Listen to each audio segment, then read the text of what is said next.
Hello दोस्तों, welcome back to my YouTube channel. मैं आपका दोस्त सीए कपिल गर्ग। तो आज हम स्टार्ट करने जा रहे हैं CMA intermediate direct tax revision series का अपना लेक्चर नंबर 9। एंड आज का हमारा पॉइंट ऑफ डिस्कशन है इनकम फ्रॉम अदर सोर्सेज। तो हमने पढ़ा था इनकम टैक्स एक्ट के अंदर टोटल 5 हेड्स ऑफ इनकम हमें पढ़ने होते हैं। Income from salary, income from house property, income from PGBP, income from capital gain and एक हमारा रेजिडरी हेड होता है इनकम फ्रॉम अदर सोर्सेज। तो जो इनकम हमारी बाकी 4 हेड्स के अंदर क्लासीफाई नहीं होती उसे हम income from other sources head के अंदर डालकर उसे टैक्स कर दिया जाता है। तो आज हम अपना ये residuary head income from other sources के बारे में पढ़ेंगे। ये एक काफ़ी छोटा सा एंड इंटरेस्टिंग चैप्टर है एंड एग्जामिनेशन के अंदर ये ठीक ठाक वेटेज आपकी रखता है एंड ये आपको काफ़ी अच्छी तरीके से ध्यान से हमारे साथ सभी कंसेप्ट इसके रिवाइज करने हैं एंड उसके तुरंत बाद आपको सभी क्वेश्चन एंड आंसर्स इसके सॉल्व करके देखने हैं सो दैट कि आप एग्जामिनेशन के लिए अच्छे तरीके से रेडी हो जाएं एंड आपको सभी कंसेप्ट क्रिस्टल क्लियर हो जाएं।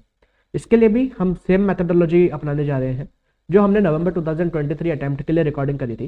सेम वही रिकॉर्डिंग को हम यहाँ पर रिप्रोड्यूस करेंगे विद दी मॉडिफिकेशन। जो कुछ भी इसके अंदर अमेंडमेंट हुई है, कुछ इसके अंदर एड ऑन हुआ है, कुछ इसके अंदर से रिमूव हुआ है, तो वो जो कुछ भी चेंजेस हैं, जो कुछ भी अमेंडमेंट्स हैं, वो सब कुछ इनकॉर्पोरेट कर दी गई हैं इन द वीडियो इटसेल्फ, वो भी रेस्पेक्टिव प्लेस पर। जहाँ पे भी कोई भी अमेंडमेंट थी, कोई भी चेंजेस थे, वो उस रेस्पेक्टिव एरिया के अंदर ही इनकॉर्पोरेट कर दिया गया है सो दैट कि आप जब अपने अपडेटेड मॉड्यूल के साथ इस चैप्टर को पढ़ेंगे तो आपको कहीं पे कोई भी डिफिकल्टी फेस नहीं करनी होगी। आपके लिए सब कुछ स्ट्रीमलाइन सिस्टमेटिक मैनर में आपको मिलेगा। जैसे जैसा आपके मॉड्यूल के अंदर लिखा हुआ है सेम उसी फ्लो के अंदर आपको सब कुछ पढ़ाया जाएगा विद द अपडेटेड वर्जन। ठीक है सर, तो चलिए without wasting any further time let's dive into the subject with me. And आज का हमारा पॉइंट ऑफ डिस्कशन है इनकम फ्रॉम अदर सोर्सेज। तो first of all introduction. Any income, profit और gain includable in the total income of the assessee which cannot be included under any of the preceding heads of the income, यानी कि जो किसी और head के अंदर नहीं आ पाती तो वो चार्जेबल हो जाती है in the income from other sources head. ठीक है, this is a residuary head. तो अब इसके अंदर कौन कौन सी इनकम्स आती हैं तो सेक्शन नंबर 56 हमें बताता है। तो सेक्शन नंबर 56 सबसेक्शन 2 क्लॉज 1, तो इसके अंदर बताया गया है डिविडेंड इनकम। तो आपको जो भी डिविडेंड इनकम मिलेगा whether from the domestic company और from the foreign company that will be taxable under the head income from other sources. But अगर आपके पास जो शेयर्स हैं वो as a stock in trade आपने हेल्ड करे हुए हैं देन इन दैट केस तो जो डिविडेंड इनकम होगी वो आपकी पीजीबीपी की इनकम बनेगी। ठीक है, अब डिविडेंड कहने का मतलब यहाँ पर क्या है, तो जो आपका एक्चुअल डिविडेंड होता है वो भी इसके अंदर डिविडेंड होता है एंड साथ में यहाँ पे डीम्ड डिविडेंड को भी डिविडेंड माना जाता है। Now what is the meaning of term deemed dividend? से डिफाइन करा गया है इन सेक्शन 2 क्लॉज 22 एंड उसके sub clause A to sub clause E के अंदर। तो अब ये 5 अलग अलग सब क्लॉज हमें पढ़ने हैं। तो 222A ये हमें बताता है distribution of the accumulated profits and release of companies assets. अगर कोई कंपनी अपनी एसेट अपने शेयर होल्डर को डिस्ट्रीब्यूट कर देती है तो इस केस में जो भी वो एसेट ट्रांसफर करेगी company up to the amount of accumulated profit, तो उतने तक के एसेट्स को हम मान लेंगे कि शेयर होल्डर के हाथ में डीम्ड डिविडेंड है। Distribution of the debentures, deposit certificate to share holder and bonus share to the preference share holder. अगर कोई कंपनी अपने शेयर होल्डर्स को कोई भी debentures, debenture stock, deposit certificate and any form whether और विदाउट इंटरेस्ट, अगर ये कोई भी अपने इस टाइप की डिबेंचर, डिपॉजिट सर्टिफिकेट डिस्ट्रीब्यूट कर देती है अपने शेयर होल्डर्स को या बोनस शेयर दे देती है अपने प्रेफरेंस शेयर होल्डर्स को, तो हम यहाँ पर जो भी वो एक्यूमुलेटेड प्रॉफिट तक का जो भी अमाउंट होगा ये डिबेंचर्स या डिपॉजिट सर्टिफिकेट्स का या बोनस शेयर का, तो उसे माना जाएगा शेयर होल्डर के हाथ में एज डीम्ड डिविडेंड। बट अगर मान लीजिए कोई कंपनी अपने इक्विटी शेयर होल्डर्स को बोनस शेयर इशू करती है तो उसे डीम्ड डिविडेंड नहीं माना जाएगा। ठीक है, एंड इस केस में जो बोनस शेयर इशू करेंगे प्रेफरेंस शेयर होल्डर को तो उसकी जो मार्केट वैल्यू होगी तो उसे मान लिया जाएगा deemed dividend in the hands of the preference share holder. And अगर डिबेंचर स्टॉक इस टाइप की कोई चीज मतलब डिस्ट्रीब्यूट करी गई है शेयर होल्डर्स को तो उसके केस में जो भी मार्केट रेट होगा उसे मान लिया जाएगा यहाँ पर आपका deemed dividend. Distribution on liquidation. अगर कोई कंपनी लिक्विडेशन के टाइम पे अपनी एसेट्स को ट्रांसफर कर देती है टू दी शेयर होल्डर्स तो वो जो ट्रांसफर होता है वो कंपनी के हाथ में ट्रांसफर नहीं माना जाता है एंड उसके लिए कंपनी को कोई भी कैपिटल गेन की टैक्सेबिलिटी नहीं आती। बट वो जो भी ट्रांसफर होता है वो सभी टैक्सेबिलिटी आ जाती है in the hands of share holders. But जो भी ट्रांसफर होगा up to the accumulated profit, तो जो भी एसेट्स वगैरह ऑन द लिक्विडेशन ट्रांसफर करी जा रही है to the amount of accumulated profit, तो उतने को मान लिया जाएगा deemed dividend in the hands of the share holder and वो टैक्स होगा under the income from other sources act. Distribution on reduction of capital. अगर कोई कंपनी रिडक्शन ऑफ कैपिटल पे कोई भी मतलब रिडक्शन ऑफ कैपिटल के लिए कुछ भी ट्रांसफर कर दिया अपने शेयर होल्डर्स को तो वो जो ट्रांसफर करेगी up to the accumulated profit तो उसे मान लिया जाएगा deemed dividend in the hands of the share holders. अब ये हमें ध्यान से पढ़ना है सेक्शन 2 क्लॉज 22 सब क्लॉज ई 222E ये क्या बोलता है एडवांस और loan by closely held company to its share holders. अगर कोई क्लोजली हेल्ड कंपनी अपने शेयर होल्डर को कोई एडवांस से लोन देती है तो उसे भी यहाँ पे डीम्ड डिविडेंड मान लिया जाएगा। किस सिचुएशन में? Payment by company in which the public are not substantially interested, यानी कि प्राइवेट कंपनी जिसके अंदर पब्लिक का कोई इंटरेस्ट नहीं होता, in which public are not substantially interested, तो उसे प्राइवेट कंपनी बोलते हैं, क्लोजली हेल्ड कंपनी बोलते हैं। तो अगर कोई क्लोजली हेल्ड कंपनी अपने शेयर होल्डर को, जिसके पास शेयर होने चाहिए ऑफ द 10% और more of the equity share capital, ठीक है, अगर कोई शेयर होल्डर है जो, मान लीजिए यहाँ पे एक कंपनी है ए लिमिटेड एंड इसका कोई एक शेयर होल्डर है mister A, and mister A के पास 10% से ज्यादा शेयर्स हैं ए लिमिटेड के, एंड ए लिमिटेड इसे कोई भी लोन या एडवांस देती है, ठीक है। तो अभी जो लोन और एडवांस ए लिमिटेड ने मिस्टर ए को दिया तो इसे मिस्टर ए के हाथ में लोन और एडवांस नहीं माना जाएगा, इसे यहाँ पे डीम्ड डिविडेंड मान लिया जाएगा अंडर सेक्शन 2 क्लॉज 22 सब क्लॉज ई, ठीक है। सेकंड, अगर मान लीजिए मिस्टर ए का किसी फर्म HUF, AOP, BOI किसी के अंदर सब्सटेंशियल इंटरेस्ट है, किसके अंदर? फर्म, HUF, AOP, BOI या कंपनी या मतलब किसी भी पर्सन के अंदर अगर मिस्टर ए का सब्सटेंशियल इंटरेस्ट है। सब्सटेंशियल इंटरेस्ट कहने का मतलब कंपनी के केस में 20% और मोर की वोटिंग पावर है और बाकी किसी भी केस में 20% और मोर का PSR है। तो अगर मान लीजिए ए लिमिटेड इस फर्म HUF या AOP, BOI या कंपनी को अगर कोई लोन या एडवांस देती है तो उसे भी मान लिया जाएगा कि ये भी डीम्ड डिविडेंड है in the hands of mister A, ठीक है जी। एंड थर्ड, अगर मान लीजिए ए लिमिटेड ये लोन और एडवांस देती है किसी और पर्सन को, मान लीजिए मिस्टर बी को देती है, एंड किस के लिए देती है? या तो ये देती है on the behalf of mister A या देती है for the benefit of mister A, ठीक है, या तो on the behalf of mister A या for the benefit of mister A, तो इस केस में भी इसे डीम्ड डिविडेंड मान लिया जाएगा, ठीक है। अब एक बार आप इसकी यहाँ से अगर रीडिंग कर लेंगे तो आपको क्लियर हो जाएगा एक बार। Payment by a company in which the public are not substantially interested of any company by way of advance or loan to any shareholder who is the beneficial owner of 10% or more of the equity capital of the company will be deemed to be dividend to the extent of the accumulated profit। अभी deemed dividend कब तक माना जाएगा? Accumulated profit तक के लिए deemed dividend माना जाएगा। Second, any payment by a company in which the public are not substantially interested to any concern, that is HUF, firm, AOP, BOI company in which a shareholder having the beneficial ownership of at least 10% of the equity share is a member or a partner in which he has a substantial interest, that is at least 20% of share of income of the concern will be deemed to be the dividend, ठीक है जी। तो ये भी deemed dividend मान लिया जाएगा। और अगर any payment by such a closely held company on behalf of और for the individual benefit to any other such shareholder, तो अगर ये किसी और को भी देती है ऑन द बिहाफ ऑफ या फॉर द बेनिफिट ऑफ ये मिस्टर ए जिसके पास 10% और मोर की शेयर होल्डिंग है of the closely held company, तो इस केस में इसे भी यहाँ पे डीम्ड डिविडेंड मान लिया जाएगा। अब यहाँ पे एक्सेप्शंस हैं कि किस किस केस में से डीम्ड डिविडेंड नहीं माना जाएगा।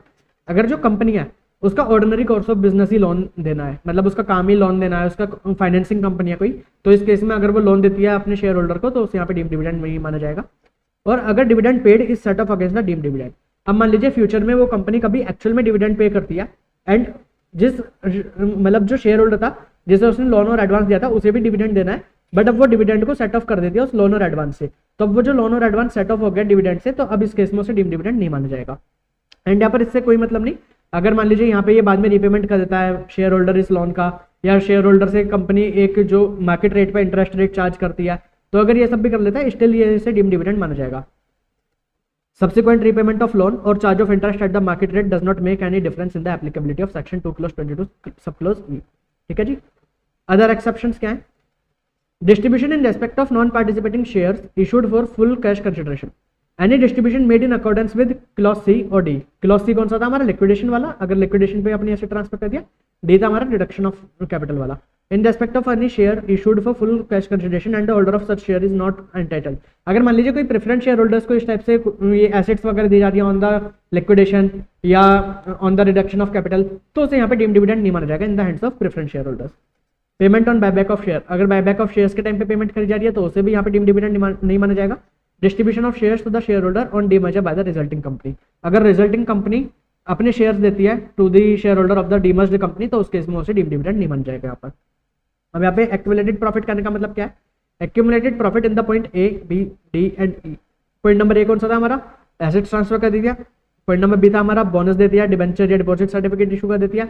डी था हमारा रिडक्शन वाला, reduction of capital. And D था हमारा डीम्ड डिविडेंड लोन और एडवांस अगर देती है अपने किसी शेयर होल्डर को। तो इस केस में जो हमारे all the profits of company up to the date of the distribution of payment of dividend, तो डेट ऑफ डिविडेंड या पेमेंट ऑफ डिविडेंड तक के जितने भी प्रॉफिट्स थे उन्हें एक्यूमुलेटेड प्रॉफिट बोला जाएगा। And in the case of liquidation, point number C, closure के टाइम पे अगर कोई कंपनी अपनी एसेट्स वगैरह ट्रांसफर करती है तो उस केस में on the date of liquidation जो भी उसके एक्यूमुलेटेड प्रॉफिट थे उन्हें एक्यूमुलेटेड प्रॉफिट माना जाएगा। ठीक है जी। Clarification regarding trade advance not to be treated as deemed dividend. अगर मान लीजिए कोई कंपनी अपने शेयर होल्डर को, मतलब कोई प्राइवेट लिमिटेड कंपनी यानी कि क्लोजली हेल्ड कंपनी अपने शेयर होल्डर को कोई लोन और एडवांस देती है एज अ ट्रेड एडवांस, कि मतलब वो उसे ट्रेड एडवांस, मतलब अब जो शेयर होल्डर है वो उसे यूज करेगा for the benefit of the company, तो इस केस में जो ट्रेड एडवांस मिलेगा उसे डीम्ड डिविडेंड नहीं माना जाएगा। सीबीडीटी ने क्लैरिफाई करा था। अब इसका बेसिस ऑफ चार्ज क्या है? तो जो डिविडेंड डिक्लेयर्ड, जो एक्चुअल डिविडेंड डिक्लेयर हो गया तो वो कब टैक्सेबल होगा? In the previous year in which it is so declared. तो जिस साल में वो डिक्लेयर होगा उस साल में टैक्सेबल होगा। Deemed dividend under section 22A, B, C, D, तो इस केस में जब भी वो उस प्रीवियस ईयर के अंदर टैक्सेबल होगा in which it is so distributed, यानी कि जब भी आपने एसेट डिस्ट्रीब्यूट करी, या जब भी आपने बोनस शेयर या डिबेंचर डिपॉजिट सर्टिफिकेट डिस्ट्रीब्यूट करे, या जब आपने लिक्विडेशन पे एसेट्स डिस्ट्रीब्यूट करी, या जब आपने रिडक्शन ऑफ कैपिटल पे एसेट्स डिस्ट्रीब्यूट करी, तो उस टाइम पे डिस्ट्रीब्यूशन के ईयर में मान लिया जाएगा आपका टैक्सेबल हो जाएगा। ठीक है। और अगर डीम्ड डिविडेंड है अंडर सेक्शन 222E लोन और एडवांस वाला, तो previous year in which it is so paid, तो जिस साल में दिया जाएगा उस साल में टैक्सेबल हो जाएगा। अगर इंटरिम डिविडेंड है, इंटरिम का डिविडेंड करने का मतलब कि वो फाइनल डिविडेंड नहीं होता, वो बीच में एक डिविडेंड दे देते हैं, तो previous year in which such dividend is unconditionally made available by the company to the member who is entitled to, तो जिस भी साल में उसे अनकंडीशनली अवेलेबल करा दिया जाएगा शेयर होल्डर्स को, उस साल में उसे इनकम मान लिया जाएगा। टैक्स रेट क्या होता है डिविडेंड इनकम पे? तो जो भी डिविडेंड इनकम होती है whether from the domestic company और फ्रॉम द फॉरेन कंपनी, तो आपकी टैक्स होती है at the normal rate of taxes. ठीक है। इलस्ट्रेशन आप देख लेना। Casual income 56 to close IB। अभी हमें बताता है कैजुअल इनकम के बारे में। कैजुअल इनकम क्या होती है? Casual income means income in the nature of winning from lottery, crossword puzzle, race horses, race including horse races, card game and any other game of sort, gambling, betting etcetera. तो इस type से आपको कोई भी मतलब lottery winning या आपके crossword puzzle में जो भी आपकी विनिंग होती है तो वो यहाँ पे कैजुअल इनकम बोली जाती है आपकी। एंड कैजुअल इनकम पे आपको फ्लैट 30% का टैक्स रेट देना होता है अंडर सेक्शन 115BB। एंड अगर आपकी कैजुअल इनकम 10,000 रुपीज से ज्यादा की होती है तो उस पर 30% का आपका TDS डिडक्ट होता है, उसके बाद ही आपको कैजुअल इनकम मिलेगी। ठीक है जी। Come to next section, section 56 to 7B। ये क्या बोलता है? ये सेक्शन हमें बताता है any consideration received in excess of FMV of shares issued by a closely held company. Closely held company कहने का मतलब private company, to be treated as income of such company where shares are issued at a premium. तो ये section हमें बताता है कि अगर मान लीजिए कोई भी क्लोजली हेल्ड कंपनी अपने शेयर्स इशू करती है और वो शेयर्स इशू करती है एट प्रीमियम एंड वो भी FMV से ज़्यादा पर, तो जो भी FMV से उसके इशू प्राइस के बीच में जो डिफरेंस है, फॉर एग्जाम्पल मान लीजिए फेस वैल्यू है शेयर की 100 रुपीज़, वो इसे प्रीमियम पे इशू कर रही है एंड इसका इशू प्राइस उसने रखा 130 रुपीज़, बट इसकी जो फेयर मार्केट वैल्यू है FMV वो है यहाँ पर 120 रुपीज़। तो ये जो FMV से ज़्यादा, ये इशू प्राइस 130, तो ये जो बीच का 10 रुपीज़ का गैप है, तो 10 रुपीज़ को इनकम मान लिया जाएगा in the hands of company. ठीक है। तो यहाँ पर एक अमेंडमेंट करी गई है, काफ़ी छोटी अमेंडमेंट है बट उसका इम्पैक्ट बहुत बड़ा है। आप लोगों को हो सकता है कि आप इसे सिंपल फॉर्म में आप उसे देख भी ना पाए कि यहाँ पे कोई अमेंडमेंट भी हुई है, बट काफ़ी बड़ा उसका इफेक्ट है। तो यहाँ पर क्या बोला गया है? Section 56 to 7B bring to tax the consideration received from a person. तो कोई भी कंसिडरेशन मिलता है फ्रॉम अ पर्सन। अब यहाँ पे पर्सन के लिए पहले यहाँ पर वर्ड यूज करा गया था रेजिडेंट पर्सन, तो यानी कि अगर आप किसी भी क्लोजली हेल्ड कंपनी को किसी नॉन रेजिडेंट पर्सन से कोई कंसिडरेशन मिलता था तो वह 56 to 7B के दायरे से बाहर था। बट यहाँ पर अभी वर्ड रेजिडेंट हटा दिया गया है, यहाँ पर अभी लिखा गया है रिसीव्ड फ्रॉम अ पर्सन। तो पर्सन कहने का मतलब अब यहाँ पर वो पर्सन रेजिडेंट भी हो सकता है एंड नॉन रेजिडेंट भी हो सकता है। ठीक है। तो ये इस सेक्शन के अंदर अमेंडमेंट थी। By a company other than a company in which public are substantially interested. Public are substantially interested कहने का मतलब पब्लिक कंपनी नहीं है, कोई प्राइवेट कंपनी है, क्लोजली हेल्ड कंपनी है, which is in excess of the FMV। तो जैसा हमारा एग्जाम्पल था कि FMV 120 था, शेयर प्रीमियम के ऊपर इशू हो रहे हैं और ये FMV से ज्यादा प्राइस पे इशू हो रहा है, तो जो इशू प्राइस एंड FMV के बीच का जो गैप है तो वो इनकम बना दिया जाएगा in the heads of the company. The person from whom the consideration is received may be are resident और नॉन रेजिडेंट। तो यही यहाँ पर आपकी अमेंडमेंट थी। तो इसके ऊपर आपको एग्जामिनेशन के अंदर टेस्ट करा जा सकता है, आपको MCQ के अंदर भी टेस्ट करा जा सकता है कि आपसे बोला जाएगा कि भाई ऐसे ऐसे करके किसी नॉन रेजिडेंट पर्सन से इन एक्सेस ऑफ FMV कोई शेयर कंसिडरेशन रिसीव हुआ तो क्या ये 56 to 7B के दायरे में आएगा। तो आपको ध्यान देना है कि यहाँ पे अमेंडमेंट के बाद यहाँ पर वर्ड यूज करा गया है केवल पर्सन, वेदर रेजिडेंट और नॉन रेजिडेंट। तो अगर नॉन रेजिडेंट से भी कुछ रिसीव होता है तो वो भी 56 to 7B के दायरे के अंदर आएगा। ओके चलिए। Consideration received in excess of FMV of the shares issued by a closely held company to be treated as income of the such company where shares are issued at a premium। अब मान लीजिए कोई closely held company है, closely held company कहने का मतलब जिसके अंदर पब्लिक का सब्सटेंशियल इंटरेस्ट नहीं है। एग्जांपल यहाँ पे A प्राइवेट लिमिटेड है, एंड ये अपने कोई शेयर्स वगैरह इशू कर रही है एंड वो शेयर्स इशू कर रही है प्रीमियम पे। प्रीमियम कहने का मतलब क्या होता है, जो शेयर की फेस वैल्यू है, फेस वैल्यू से ज़्यादा पे शेयर्स इशू कर रही है एंड वो इशू कर देती है एफएमवी से भी ज़्यादा पर। तो उस केस में जो एफएमवी एंड इशू प्राइस के बीच का जो डिफरेंस होगा तो उसे यहाँ पे इनकम मान लिया जाएगा ऑफ द कंपनी। ठीक है। Consideration received from a resident person, अगर रेजिडेंट पर्सन से कोई भी कंसिडरेशन मिलता है किसी कंपनी को other than the company in which public are substantially interested, यानी कि ऐसी कंपनी जिसके अंदर पब्लिक सब्सटेंशियली इंटरेस्टेड नहीं है, which is in the excess of fair market value of the shares, अगर वो fair market value of share से ज़्यादा मिलता है तो वह आपकी इनकम मान ली जाएगी in the hands of the company. Such excess is to be treated as income of the closely held company taxable under section 56 to 10 under the income from other sources, ये आपकी IFRS के अंदर taxable हो जाएगी in cases where the consideration received for issue of shares exceed the face value of the shares, that is share आपके premium पे issue करे गए होने चाहिए। अगर आपके शेयर्स डिस्काउंट पे करे गए हैं तो उस केस में यहाँ पर ये आपकी इनकम नहीं मानी जाएगी।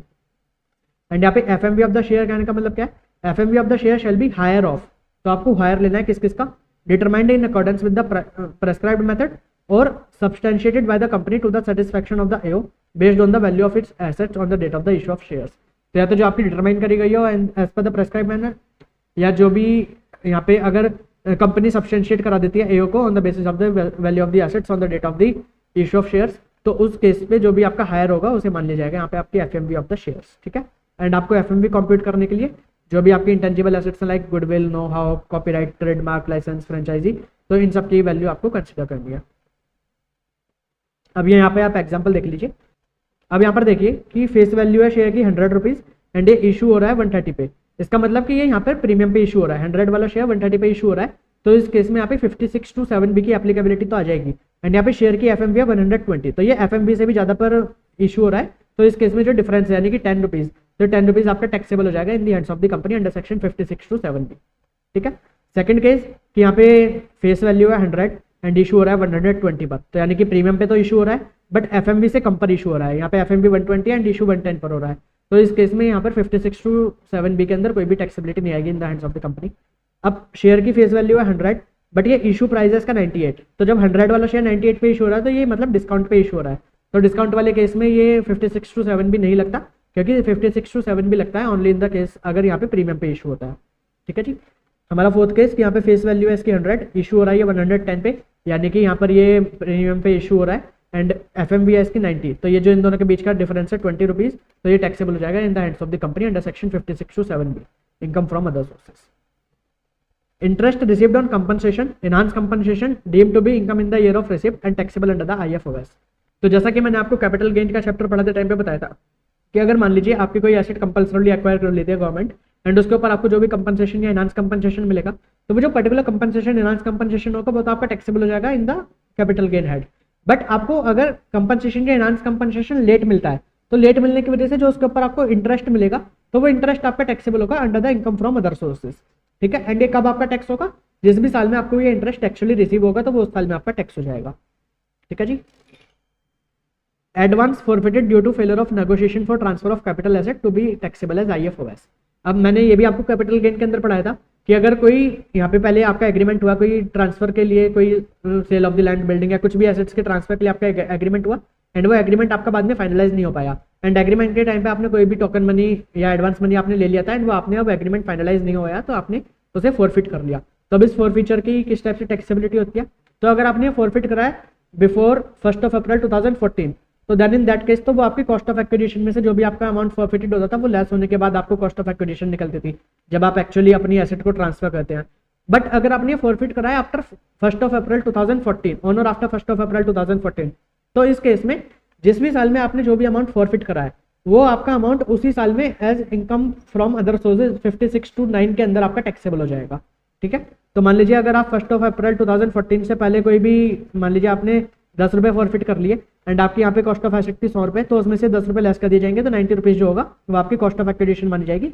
Value will compute income under the capital gain. But अगर आप 1 अप्रैल 2014 के बाद कभी आपने फॉरफिट करा 10 रुपीज़ तो जिस भी साल में आप ये फॉरफिट करेंगे उसी साल में आपका 56 to 9 के अंदर टैक्सेबल हो जाएगा as income from other sources. ठीक है।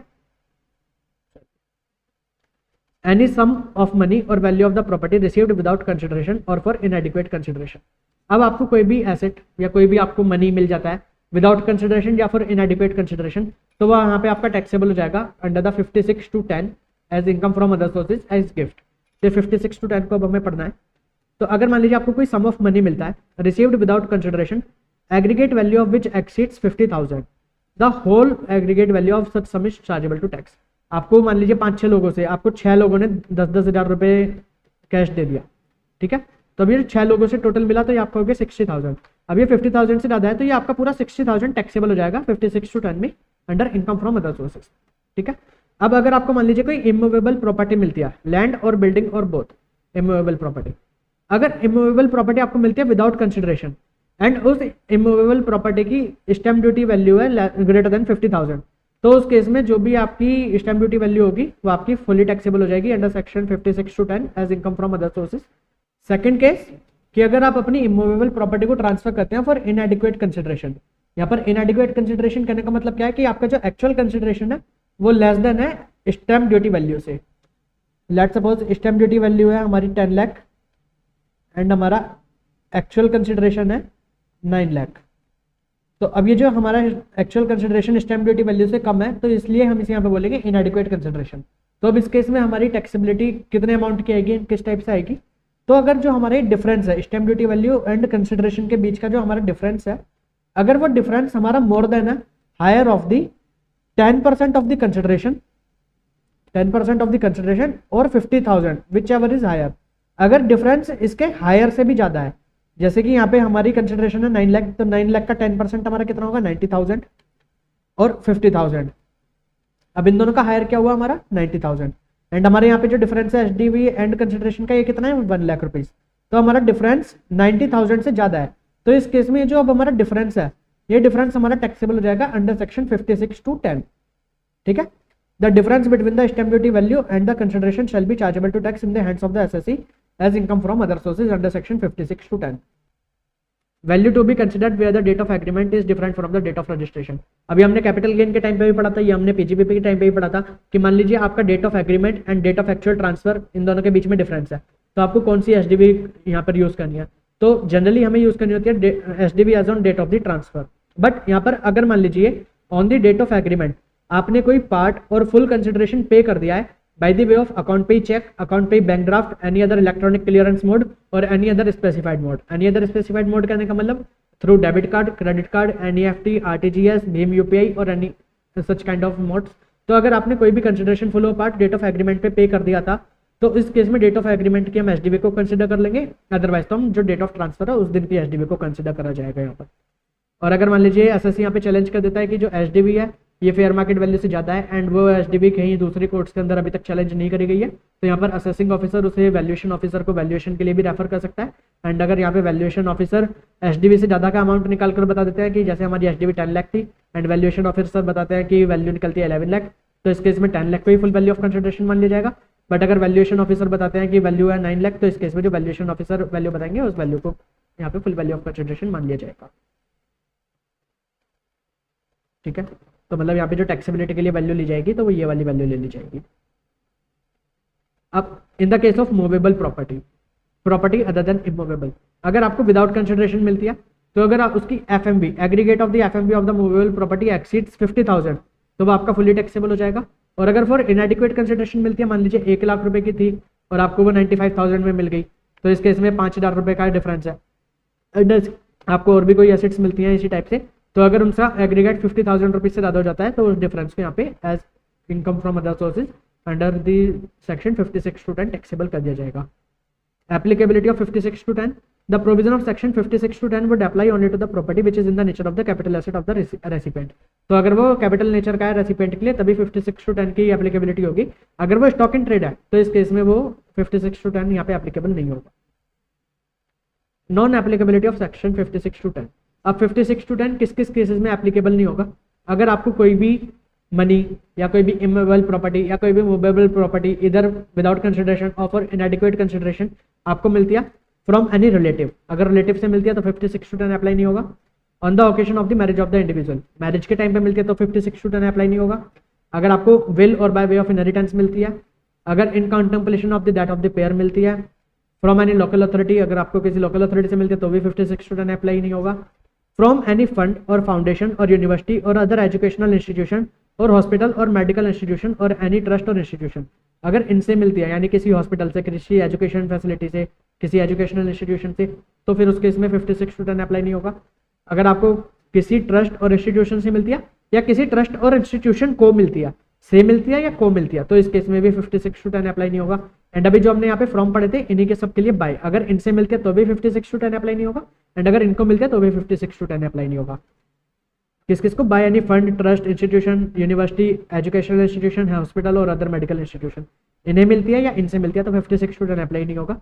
अगर आपको कोई भी एसेट्स वगैरह मिलती है by the way of transaction not regarded as transfer, तो अगर कोई ट्रांजेक्शन ट्रांसफर नहीं मानी जाती एंड उसके केस में आपको मिल जाती है तो यहाँ पर आपका वो 56(10) अप्लाई नहीं होगा। From the individual bye a trust, अगर मान लीजिए यहाँ पे एक ट्रस्ट बनाई गई एंड उस ट्रस्ट को किसी इंडिविजुअल ने कोई मनी या कोई asset without consideration of इनएडिक्वेट consideration transfer करा, एंड जो ट्रस्ट बनाई गई है ये बनाई गई है for the benefit of the relative of the individual, ठीक है। तो इस ट्रस्ट से जो भी बेनिफिट होगा वो रिलेटिव के बेनिफिट के लिए बनाया गया है ये ट्रस्ट। तो ये ट्रस्ट को यहाँ पे कोई भी सम या कोई भी एसेट वगैरह मिली तो यहाँ पे 56(10) ट्रस्ट के लिए एप्लीकेबल नहीं होगा। From such class of person and subject to such condition as may be prescribe, ठीक है। अगर किसी इंडिविजुअल को मिलती है from any person in respect of any expenditure actually incurred by him on the medical treatment of either his और treatment of family member, तो यानी कि अगर मान लीजिए किसी इंडिविजुअल को किसी और से अपने अगर एम्प्लॉयर से मिलती है तो वो फुल्ली एग्जाम्प्ट है, बट अगर एम्प्लॉयर से अलग किसी और से मिलती है तो इस केस में अगर वो मिलती है for the purpose of treatment of the कोविड-19, या तो जिसे मिल रही है इंडिविजुअल को उसके खुद के ट्रीटमेंट के लिए या उसके किसी फैमिली मेंबर के ट्रीटमेंट के लिए मिलता है, उसे कोविड-19 के ट्रीटमेंट के लिए मिलता है, जैसे कोविड-19 के टाइम पे दिया गया था, तो उस केस में वो टैक्सेबल नहीं होगा, मतलब 56(10) यहाँ पर नहीं लगेगा। सेकंड, अगर किसी मेंबर ऑफ द फैमिली, किसी फैमिली मेंबर को मिलती है डिसीज्ड पर्सन के, किस केस में? या तो फ्रॉम द एम्प्लॉयर, अगर किसी डिसीज्ड पर्सन के फैमिली मेंबर को मिलता है कुछ भी फ्रॉम द एम्प्लॉयर तो वो तो विदाउट एनी लिमिट, एम्प्लॉयर तो कितने भी रुपए दे सकता है, 10 लाख, 20 लाख, 50 लाख, तो जो भी कुछ भी एम्प्लॉयर देगा उस पर 56(10) नहीं लगेगा। और अगर एम्प्लॉयर से अलग किसी और पर्सन से मिलता है up to the limit of 10 lakh तो उस केस में आपका 56(10) नहीं लगेगा। अब यहाँ पे कंडीशन क्या है कि वो जो डिसीज्ड पर्सन है वो मतलब उसकी मृत्यु होनी चाहिए ड्यू टू दी कोविड-19 एंड उसकी मृत्यु से 12 महीने के अंदर अंदर ये उसे अमाउंट मिल गया होना चाहिए। Whether cause of the death of such person is illness related to the COVID-19 and payment is received within 12 months from the date of the death of the such person, ठीक है। अगर कोविड-19 की वजह से किसी को डेथ हो जाती है उसके फैमिली मेंबर को उसके एम्प्लॉयर से किसी भी लिमिट तक या किसी और पर्सन से 10 लाख रुपए तक का जो भी अमाउंट मिलेगा वो 56(10) के अंदर टैक्सेबल नहीं होगा। अब यहाँ पे प्रॉपर्टी करने का मतलब क्या है? तो हमारी मूवेबल प्रॉपर्टी बीइंग लैंड और बिल्डिंग और बोथ, एंड साथ में हमारी ये बाकी मूवेबल प्रॉपर्टीज के लिए क्या क्या आएगा? Share, security, jewellery, archaeological collection, drawing, painting, sculpture, any other work of art, Boolean, and यहाँ पे अभी एक नई चीज और ऐड करी गई है वर्चुअल डिजिटल एसेट्स, यानी कि बिटकॉइन वगैरह जो होते हैं हमारे, ठीक है, वर्चुअल डिजिटल एसेट्स, ठीक है। तो कौन कौन सी एसेट्स हमारे मूवेबल एसेट्स के लिए यहाँ पे 56(10) के लिए कवर होती है? Shares, securities, jewellery, drawing, painting, sculpture, archaeological collection, any other work of art, Boolean और virtual digital asset.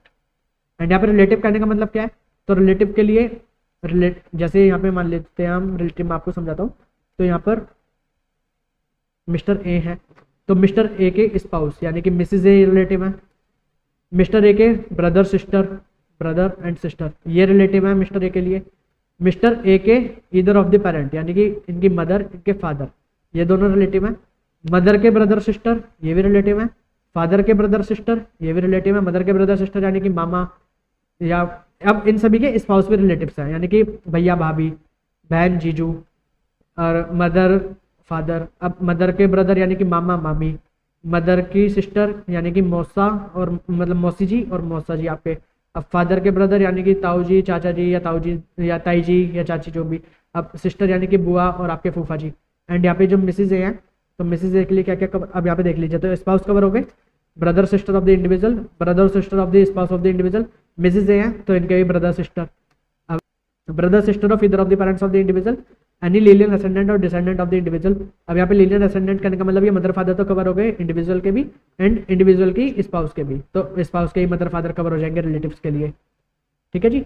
And linear ascendant और descendant of the spouse of the individual. अब इन दोनों के जो भी लीनियर असेंडेंट एंड इन दोनों के जो भी लीनियर डिसेंडेंट यानी कि इनके बच्चे, बच्चों के वाइफ वगैरह, बच्चों मतलब इनका बेटा है तो उसकी वाइफ, बेटी है तो उसका हस्बैंड, तो वो सब भी कवर हो जाएंगे। एंड इन सभी के स्पाउसेस। ठीक है, तो रिलेटिव की डेफिनेशन समझ आ गई आपको, काफी लंबी डेफिनेशन है। In the case of Hindu undivided family तो any member thereof. And हमने ऊपर अभी फैमिली के लिए पढ़ा था कि एल और एम में कि अगर फैमिली या फैमिली मेंबर्स को मिलता है तो फैमिली मेंबर्स कौन कौन होते हैं, और इन द केस ऑफ कोविड-19 अगर फैमिली को या फैमिली मेंबर्स को मिलता है तो फैमिली मेंबर्स क्या होता है, spouse and children of the individual. तो इंडिविजुअल के स्पाउस और उसके बच्चे, उसके पापा मम्मी, उसकी भाई बहन अगर वो उस पर इंडिविजुअल पर डिपेंडेंट है, parent brother sister of the individual और एनी ऑफ देम होली और mainly dependent on the individual. ठीक है जी, तो ये सब कवर होते हैं आपके फैमिली के अंदर। इलस्ट्रेशन आप देख लेना एक बार।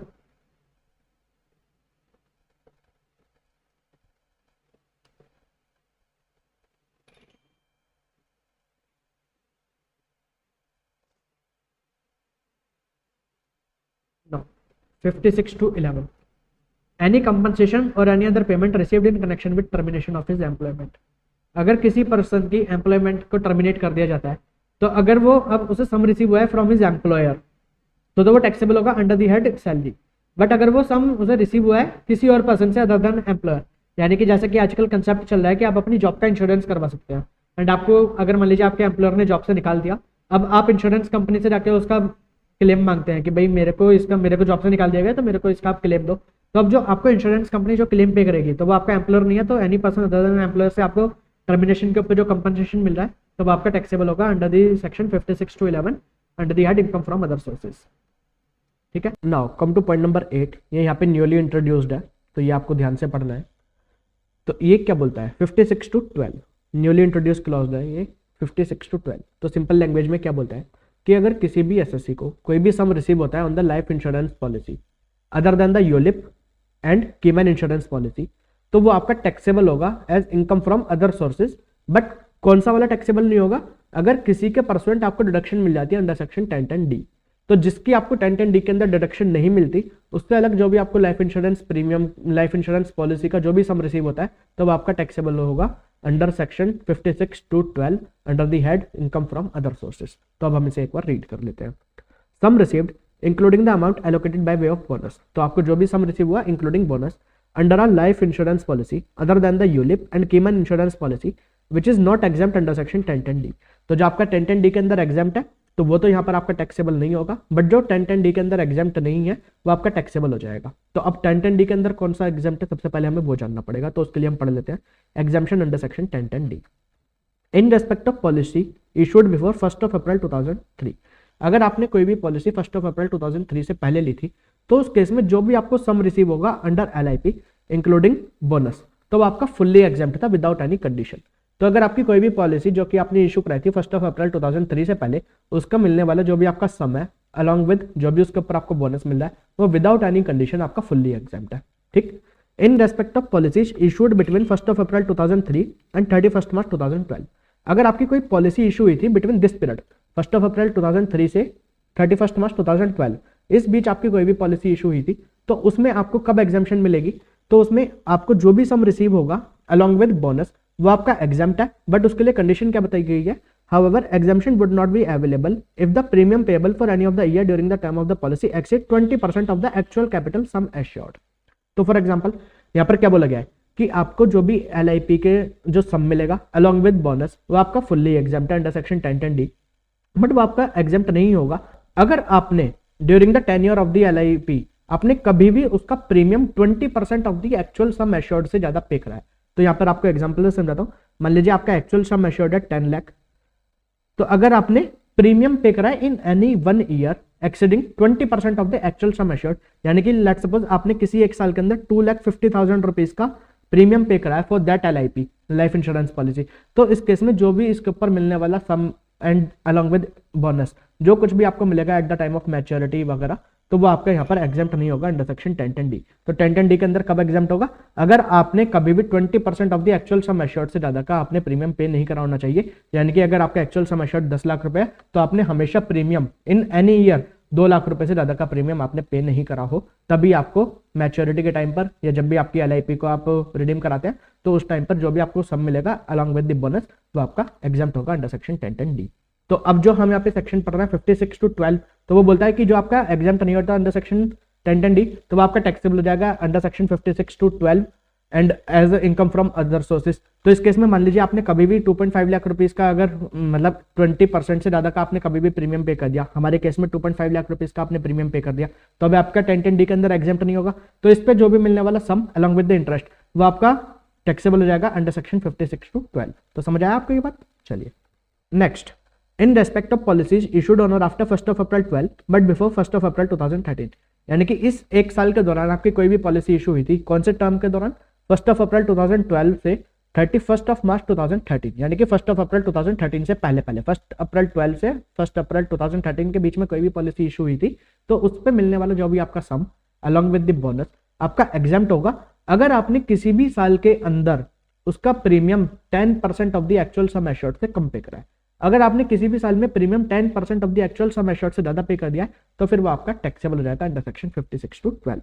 ठीक है, exemption would not be available if the premium payable for any of the year during the term of the policy exceed 10% of the actual capital sum assured। तो हमारे ये वाला एग्जांपल, अगर मान लीजिए एक्चुअल कैपिटल सम एश्योर्ड हमारा 10 lakh rupees है, तो पहले तो यहाँ पे हमारी कंडीशन थी कि आप 2 लाख रुपीज तक का प्रीमियम पे कर सकते थे, बट इस एक साल के दौरान जितने भी LIP इशू हुई थी उसके लिए यहाँ पर ये कंडीशन को हटाकर कर दिया गया था केवल 10%, यानी कि 1 लाख रुपीज तक का ही आप प्रीमियम पे कर सकते हैं। अगर आपने किसी भी साल में 1 लाख रुपीज से ज्यादा का प्रीमियम पे करा तो मैच्योरिटी के टाइम पे या रिडम्पशन के टाइम पे आपका वो फुल सम जो भी आपको रिसीव हुआ अलॉन्ग विद द बोनस वो आपका टैक्सेबल होगा under section 56 to 12। In respect of policies issued on और आफ्टर 1 अप्रैल 2013, अब अगर आपकी कोई भी पॉलिसी है जो 1 अप्रैल 2013 के बाद इशू करी गई है तो उसके अंदर यहाँ पे 2 सेगमेंट बना दिए गए कि अगर आपने कोई इंश्योरेंस लिया है on the life of a person with disability और severe disability as referred to in 80U और person suffering from the disease और element as specified under section 80DDB। तो अगर कोई भी पर्सन है जो डिसेबल है या सीवियर डिसेबल है, जो कि 80U के अंदर हम डिस्कस करेंगे कि मतलब 80% से ज्यादा की उसे डिसेबिलिटी है, या तो उस वाले पर्सन के लिए आपने कोई भी लाइफ इंश्योरेंस पॉलिसी लिया, या आपने किसी डबल डेंजर बीमारी DDB डबल डेंजर बीमारी किसी स्पेसिफाइड डिजीज और एलिमेंट के कोई बंदा है जो स्पेसिफाइड डिजीज या एलिमेंट से ग्रसित है, उससे पीड़ित है और उसके लिए आपने लाइफ इंश्योरेंस पॉलिसी लिया, तो इस केस में क्या बोला गया है कि आपको जो भी सम रिसीव होगा अलॉन्ग विद द बोनस वो आपका एग्जाम्प्ट होगा, बट कंडीशन कि आपने कभी भी 15% of the actual capital sum assured से ज्यादा का प्रीमियम पे नहीं कराना चाहिए। तो यहाँ पे लिमिट है 15% की। And in any other case, अगर कोई और पर्सन है जो 80U में नहीं आता या 80DDB वाली बीमारी नहीं है उसे, तो उस केस में उसके लिए सेम जो 1 अप्रैल 12 से 1 अप्रैल 2013 के बीच था, तो उसका कभी भी premium payable 10% of the actual capital sum assured से ज्यादा नहीं होना चाहिए, तभी वो 10(10)D की एग्जाम्पशन क्लेम कर सकता है। अदरवाइज उसका जो भी उसे सम मिलेगा अलॉन्ग विद द बोनस वो उसका टैक्सेबल हो जाएगा under section 56 to 12। Okay sir, तो ये आपको ध्यान रखना है। तो अब उसके बाद ये एक नया क्लोज ऐड करा गया, इन respect of policies issued on और आफ्टर 1 अप्रैल 2023। अब अगर कोई पॉलिसी आपकी 1 अप्रैल 2023 के बाद इशू करी गई है तो उसके लिए यहाँ पर क्या बोला गया है, any sum received under the LIP including the sum allocated by way of bonus is exempt. However, exemption would not be available if the premium payable for any of the year during the term of the policy exceed 10% or 15% as the case may be। तो 10% किस case में? Normal SSCs के case में, normal person के case में, and 15% किस case में? अगर कोई पर्सन है जो 80U के हिसाब से सीवियर डिसेबिलिटी में आता है या 80DDB वाली उसे कोई सीवियर बीमारी या कोई उसे एलिमेंट हो रखा है, तो इस केस में 15% तक का प्रीमियम पे कर सकते हैं, और इन एनी अदर पर्सन किसी और के केस में 10% तक का ही प्रीमियम पे करेंगे। तो आपको जो कुछ भी अमाउंट रिसीव होगा actual sum along with the bonus वो आपका एग्जाम्प्ट है। तो यहां तक तो सेम है जो हमने अभी पढ़ा था। इसके बाद यहां पर एक एडिशन करा गया है, further exemption would also not be available if the amount of premium payable exceed 5 lakh for any of the previous year during the term of such policy. तो यहां पर क्या बोला गया है कि अगर ड्यूरिंग द प्रीवियस ईयर कोई भी पर्सन 5 लाख रुपए से ज्यादा का प्रीमियम पे कर रहा है in the respect of life insurance policy, तो उसके ऊपर उसे 10(10)D की एग्जाम्पशन क्लेम नहीं कर सकता वो, भले ही वो 10% से कम है। एग्जाम्पल ले लेते हैं, मान लीजिए किसी एक पर्सन ने बहुत सारी लाइफ इंश्योरेंस पॉलिसी ले रखी है 10 करोड़ रुपए की, ठीक। अब 10 करोड़ रुपए की उसने पॉलिसी ले रखी है और वो इसका जो प्रीमियम पे कर रहा है वो एक्चुअली पे कर रहा है 10%। वो नॉर्मल पर्सन है, 80U 80DDB नहीं आता, वो 10% का प्रीमियम पे कर रहा है। तो कितना प्रीमियम इसने पे करा?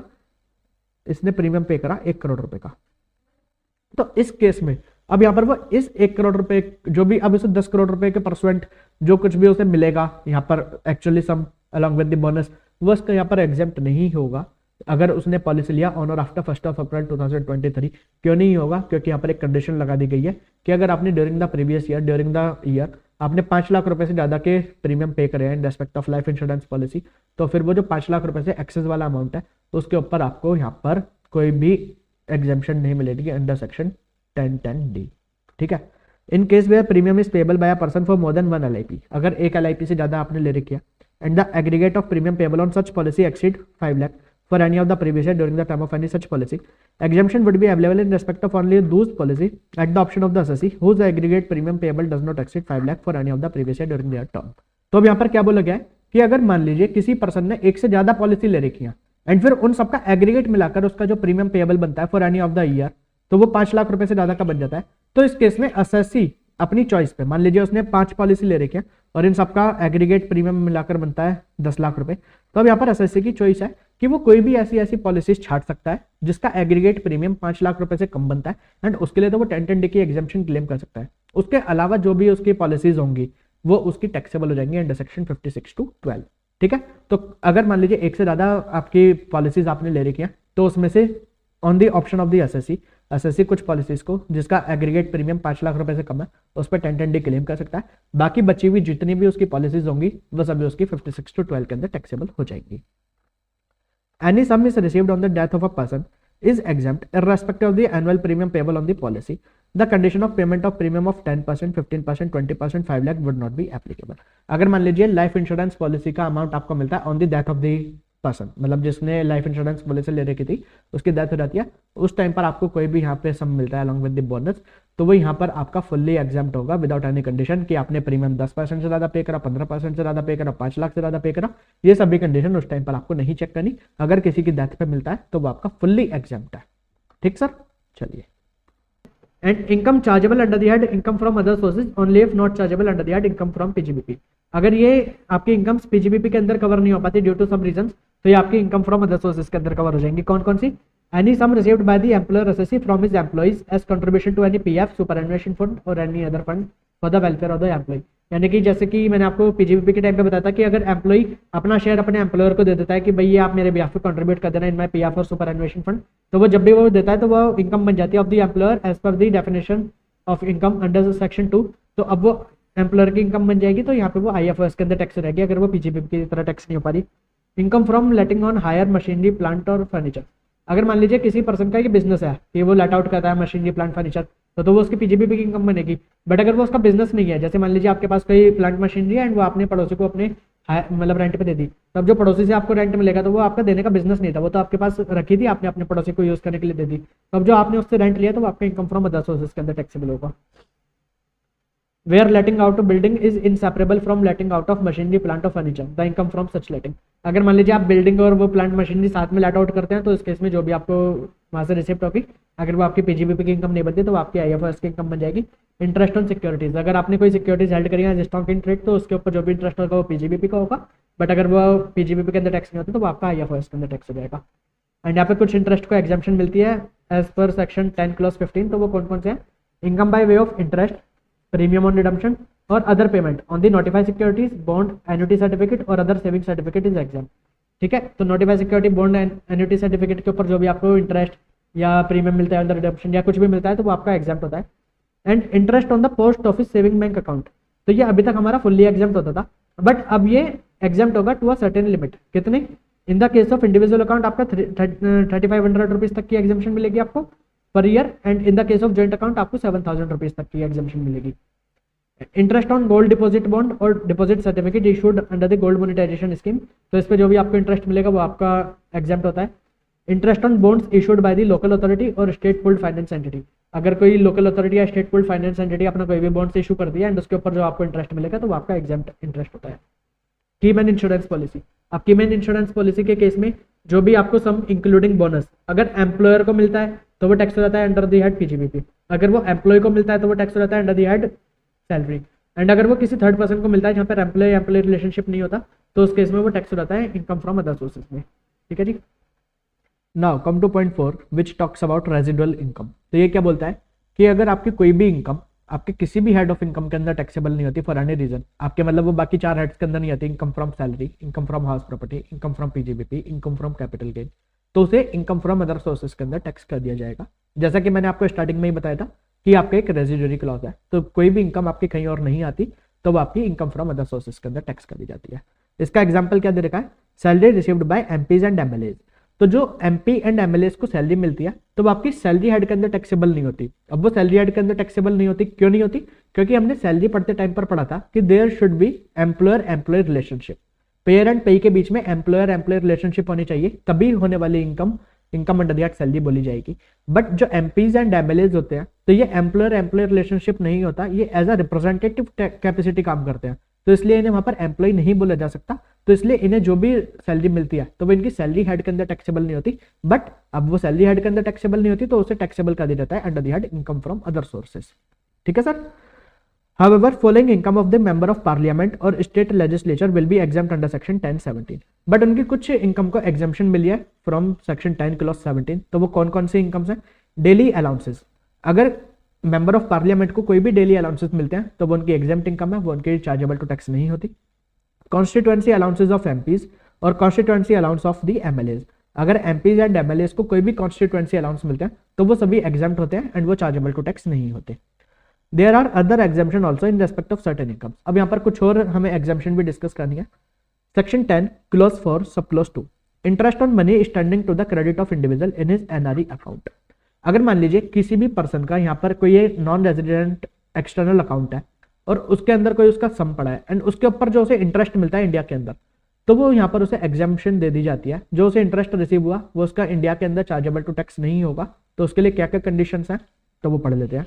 As per section 10(4)(2), in case of an individual, any income by way of interest on money standing to his credit in the non-resident external account in any bank in India। तो क्या क्या condition? सबसे पहले तो केवल individual को मिलती है एग्जाम्पशन, उसका जो भी सम पड़ा है in the non resident external account जो कि वो इंडिया के अंदर मेंटेन करता है इन अकॉर्डेंस विद द फैमा, तो उस वाले सम के ऊपर इंटरेस्ट जो मिलेगा केवल उसके ऊपर एग्जाम्पशन मिलती है। प्रोवाइडेड सच इंडिविजुअल, ये दो कंडीशन सेटिस्फाई करता होना चाहिए, is the person resident outside India as defined in FEMA 1999।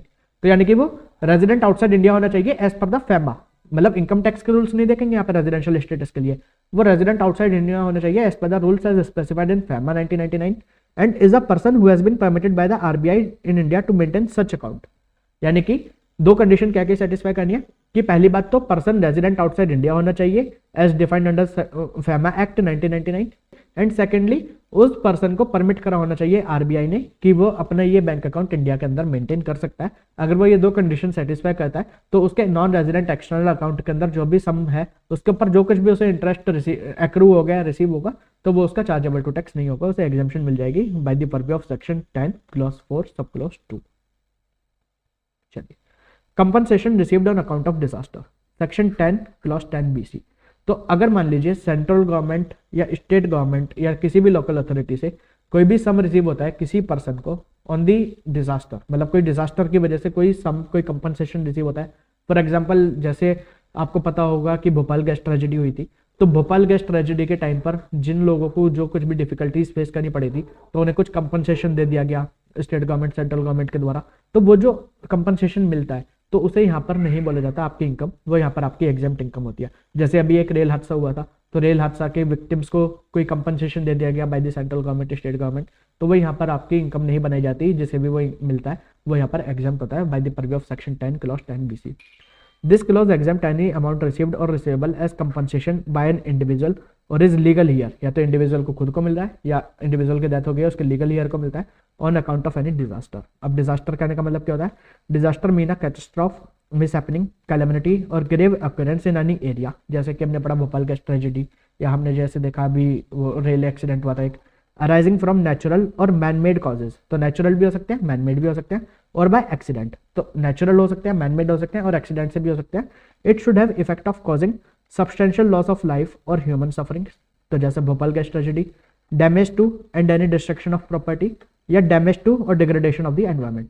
तो आपकी कोई भी मिसहैपनिंग कोई भी कैटास्ट्रॉफ जो कि हुआ हो या तो नेचुरली या मैन मेड या तो नेग्लिजेंस की वजह से या एक्सीडेंट की वजह से, जिसका इफेक्ट होना चाहिए substantial loss of the life of human being, या आपकी प्रॉपर्टी डिग्रेड हो गई या आपका एनवायरमेंट डिग्रेडेशन हो रहा है, तो इस केस में जो कुछ भी कंपनसेशन मिलता है टू एनी इंडिविजुअल और उसके लीगल ईयर को, तो वो as per section 10 clause 10(b)(c) exempt होता है, वो से इनकम नहीं माना जाता।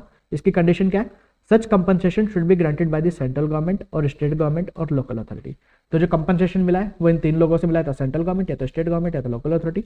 Exemption would not be available in respect of compensation for eliminating any damage or loss which has already been allowed as deduction under the act. अगर मान लीजिए आपको कोई भी सम मिला और वो एक्ट के अंदर कहीं और आप उसके डिडक्शन क्लेम कर रहे हैं, तो फिर अगर आपने उसके कहीं और डिडक्शन क्लेम कर लिया तो फिर आपको ये एग्जाम्पशन नहीं मिलेगी।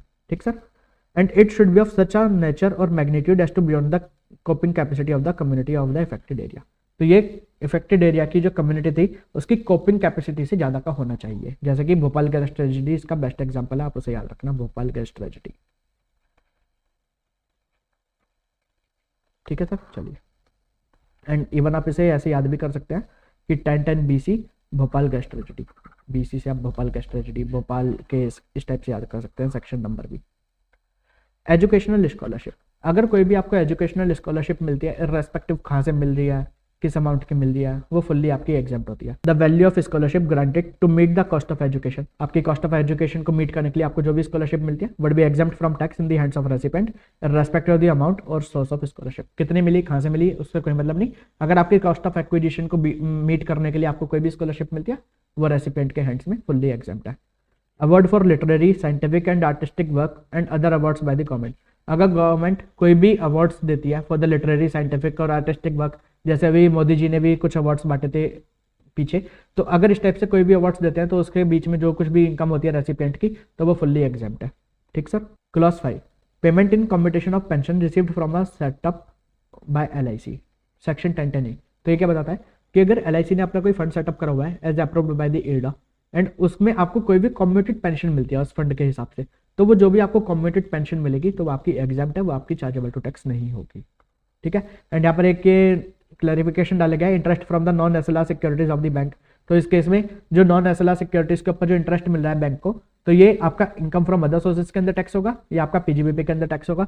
तो CBDT ने क्लैरिफाई करा था कि ये जो भी यहाँ पर डिपॉजिट करते हैं बैंक, तो वो अपने बिजनेस के दौरान करते हैं, तो इससे होने वाला जो भी इंटरेस्ट की इनकम है ये इनकी PGBP की इनकम होगी, या इनकी IFRS की इनकम नहीं होगी। ठीक है sir. Now come to section 115BB which talks about rate of tax in respect of casual income other than the winning from online gaming. तो आपको कैजुअल इनकम जो कुछ भी होती है तो उसके ऊपर आपके क्या रेट्स ऑफ टैक्स लगेंगे, तो वो बताया गया है सेक्शन 115BB में। एंड कैजुअल इनकम कहने का मतलब क्या होता है, winning from lottery, crossword puzzle, race including horse races or card game or other game of any sort of gambling, betting or any form would be tax at a flat rate of 30%। तो आपको कोई भी lottery, batting, gambling, race और इससे होने वाली जो कुछ भी आपकी इनकम है कैजुअल इनकम, वो आपकी फ्लैट 30% के रेट्स पे आपकी चार्जेबल टू टैक्स होगी। और उसके ऊपर आप कोई भी एक्सपेंडिचर क्लेम नहीं कर सकते। फॉर एग्जांपल आप बोलते हैं कि भाई मैंने लॉटरी के लिए मैंने लॉटरी की टिकट ली, तो वो आप एक्सपेंडिचर क्लेम नहीं कर सकते, आपको चैप्टर 6 से की कोई भी डिडक्शन नहीं मिलेगी। और आपकी जो बेसिक एग्जाम्पशन लिमिट होती है 2.5 लाख, 3 लाख, 5 लाख और एज द केस में भी, तो वो आपको कोई भी बेसिक एग्जाम्पशन लिमिट का आप बेनिफिट नहीं क्लेम कर सकते। आपको फ्लैट 30% पे, मान लीजिए आपने 1 लाख रुपए कमाए तो फ्लैट 30% आपको टैक्स यहाँ पर पे करना होगा, 30,000 रुपीज का टैक्स पे करना होगा। सेकंड, सेक्शन 115BBJ, तो ये क्या बताता है कि अगर आपको ऑनलाइन गेमिंग से कोई इनकम होती है तो उस केस में आपके जो चार्जेबल टू टैक्स होता है वो होता है अंडर सेक्शन 115BBJ। तो उसके लिए भी फ्लैट 30% का रेट है और उसे health and education at the rate of 4% से इंक्रीज कर दिया जाता है। एंड उसके लिए मीनिंग ऑफ ऑनलाइन गेम क्या है, the game that is offered on the internet and is accessible by user through a computer resource including any telecommunication devices. तो आपको कोई भी ऑनलाइन गेमिंग से होने वाली इनकम है वो भी आपकी चार्जेबल टू टैक्स होगी at the flat rate of 30%। उसमें भी आप कोई भी एक्सपेंडिचर क्लेम नहीं कर सकते, डिडक्शन अंडर चैप्टर 6 से क्लेम नहीं कर सकते और आप बेसिक एग्जाम्पशन लिमिट का बेनिफिट नहीं ले सकते। फ्लैट 30% का आपको टैक्स देना होगा along with 4% health and education cess. और अगर आपका सरचार्ज भी एप्लीकेबल रहता है तो सरचार्ज भी देना होगा। ठीक है सर, तो यहाँ तक का आपको समझ आया। Deductions allowable, section 57। अब इनकम फ्रॉम अदर सोर्सेज की इनकम निकालने के लिए आपको कौन कौन सी डिडक्शंस अलाउएबल होती हैं, तो अब हमें वो पढ़ना है। In the case of dividend or income in respect of units of a mutual fund or income in respect of units of a specified company. अगर आपको कोई डिविडेंड वगैरह की इनकम होती है तो डिविडेंड इनकम के लिए आपको केवल कौन सा एक्सपेंडिचर अलाउ होगा, तो मान लीजिए आपने कोई डिविडेंड लेने के लिए आपको पहले शेयर्स परचेस करने थे, तो आपने वो शेयर्स परचेस करने के लिए कहीं से लोन लिया, कोई बोरिंग ली, एंड अब आपने जो उस लोन के ऊपर जो भी आपने इंटरेस्ट पे करा तो वो interest but up to the limit of 20% of the dividend, तो वो आपको अलाउ हो जाएगा। Interest expenditure to earn such income is allowed as deduction subject to maximum of 20%। अब यहाँ पे एग्जांपल ले लेते हैं, मान लीजिए आपने 1 लाख रुपए का लोन लिया किसी से एंड फिर उससे आपने शेयर्स परचेस करे एंड उसके ऊपर आपको यहाँ पे डिविडेंड मिला लेट्स सपोज 10,000 रुपीज का, एंड आपने 1 लाख रुपए का जो लोन लिया था इसके ऊपर आपने इंटरेस्ट पे करा 10,000 रुपीज का। तो अभी जो 10,000 रुपीज का आपने इंटरेस्ट पे करा तो ये पूरा 10,000 आपने यहाँ पे लेस नहीं होगा, 10,000 जितना आपको डिविडेंड मिला उसका मैक्सिमम 20% यानी कि 2,000, तो इतना तक की आपको यहाँ पे डिडक्शन मिल जाएगी। तो इससे आपको यहाँ पे 8,000 की आपकी डिविडेंड की इनकम कंप्लीट हो जाएगी, तो आपके 8,000 के ऊपर टैक्स देना होगा। इन the case of interest on securities, तो अगर आपको सिक्योरिटीज पे कोई इंटरेस्ट मिला है तो any reasonable sum paid by way of commission और रेम्युनरेशन टू अ बैंकर और any other person for the purpose of realising such interest on the behalf of the assessee. तो जो भी आपने कोई रीजनेबल अमाउंट पे करा है by the way of commission और सो अपने बैंकर को या किसी को भी, तो वो आपका रीजनेबल अमाउंट तक की यहाँ पे डिडक्शन आपको मिल जाएगी। Income consist of recovery from employees as contribution to any provident fund in terms of 22410।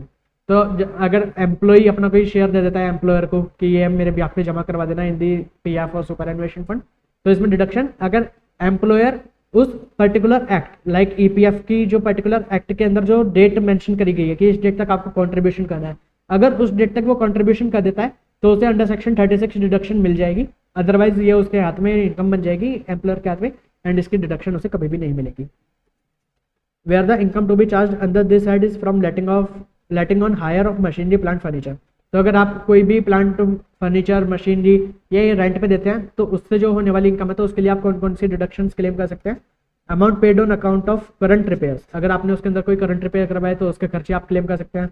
अगर आपने उसके कोई इंश्योरेंस वगैरह करवाया तो उसके खर्चे आप क्लेम कर सकते हैं। एंड उसका जो नॉर्मल डेप्रिशिएशन होगा अलाउेबल नॉर्मल डेप्रिशिएशन तो आप उससे क्लेम कर सकते हैं यहाँ पे। तो कौन कौन से आपके रिपेयर के खर्चे, आपका इंश्योरेंस प्रीमियम एंड आपका जो नॉर्मल डेप्रिशिएशन होगा वो, तो ये 3 खर्चे आप यहाँ पे क्लेम कर सकते हैं। इन the case of income in nature of family pension, family pension कहने का मतलब क्या होता है कि अगर किसी की डेथ के बाद उसकी फैमिली को जो पेंशन मिलती है तो वो होती है फैमिली पेंशन। तो फैमिली पेंशन के केस में अब जब वो फैमिली को मिलेगी तो वो फैमिली के हाथ में टैक्सेबल हो जाएगी as income from other sources. But यहाँ पे एक डिडक्शन मिलती है, तो डिडक्शन कितनी मिलती है 33.33% और 15,000 विच एवर इज लोअर। तो मान लीजिए आपको 1 लाख रुपए की अगर फैमिली पेंशन मिलती है तो इसका 33.33% यानी कि 33,333 रुपीज़ और 15,000, तो विच एवर इज लोअर यानी कि 15,000 रुपीज़ तक की आपको डिडक्शन मिल जाएगी यहाँ पर। तो 1 लाख में 15,000 आप माइनस कर दीजिए तो बाकी बचा 85,000 आपका टैक्सेबल हो जाएगा। ठीक है।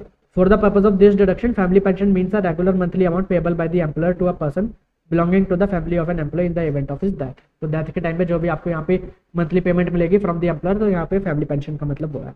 And exemption in respect of family pension, अब यहाँ पे कुछ एग्जाम्पशन दी गई है जिस केस में फैमिली पेंशन आपकी फुल्ली एग्जाम्प्ट होगी, आपको कोई भी उस पर टैक्स नहीं देना होगा। तो किस केस में, अगर फैमिली पेंशन मिलती है किसी फैमिली को, मतलब family pension received by the widow और चिल्ड्रन और nominated heirs of a member of the armed forces.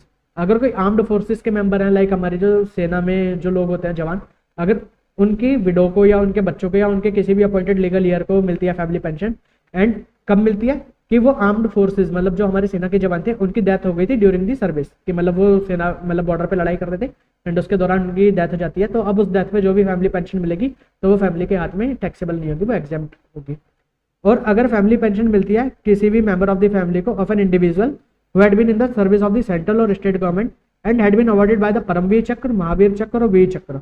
अगर कोई भी एम्प्लॉय जो कि सेंट्रल गवर्नमेंट का एम्प्लॉय था और उसे इन 3 अवार्डेड से नवाजा गया हो, कौन कौन से, परमवीर चक्र, महावीर चक्र और वीर चक्र, एंड उसकी डेथ हो जाती है तो उसके ऊपर जो भी उन्हें फैमिली पेंशन मिलेगी उनकी फैमिली को, तो वह फैमिली के हाथ में फुल्ली एग्जाम्प्ट होगी, कोई टैक्सेशन आपका नहीं होगा यहाँ पर।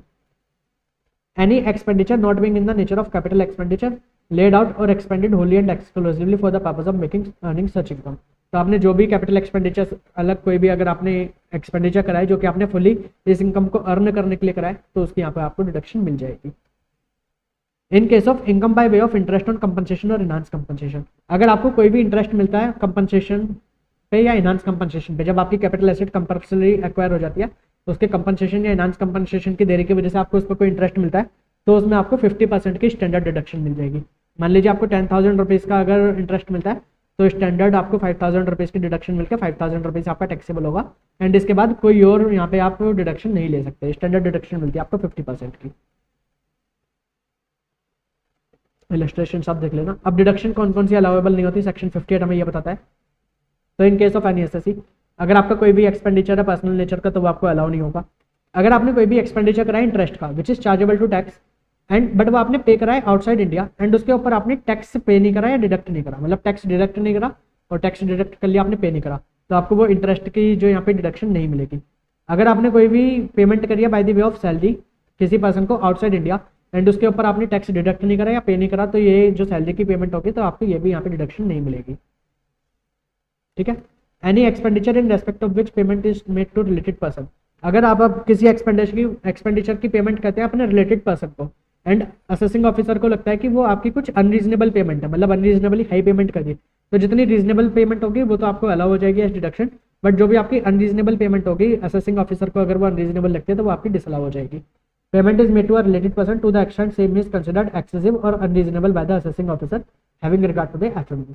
तो जो भी मान लीजिए आपने कोई सर्विस ली एंड उस सर्विस के लिए आपने पेमेंट करी अपने रिलेटिव को 1 लाख रुपए की, बट उसकी एफएमवी असेसिंग ऑफिसर को लगती है कि 90,000 रुपीज़ की थी, तो आपने जो 10,000 रुपीज़ एक्सेस पे कर दिया तो ये आपको डिडक्शन यहाँ पे नहीं मिलेगी।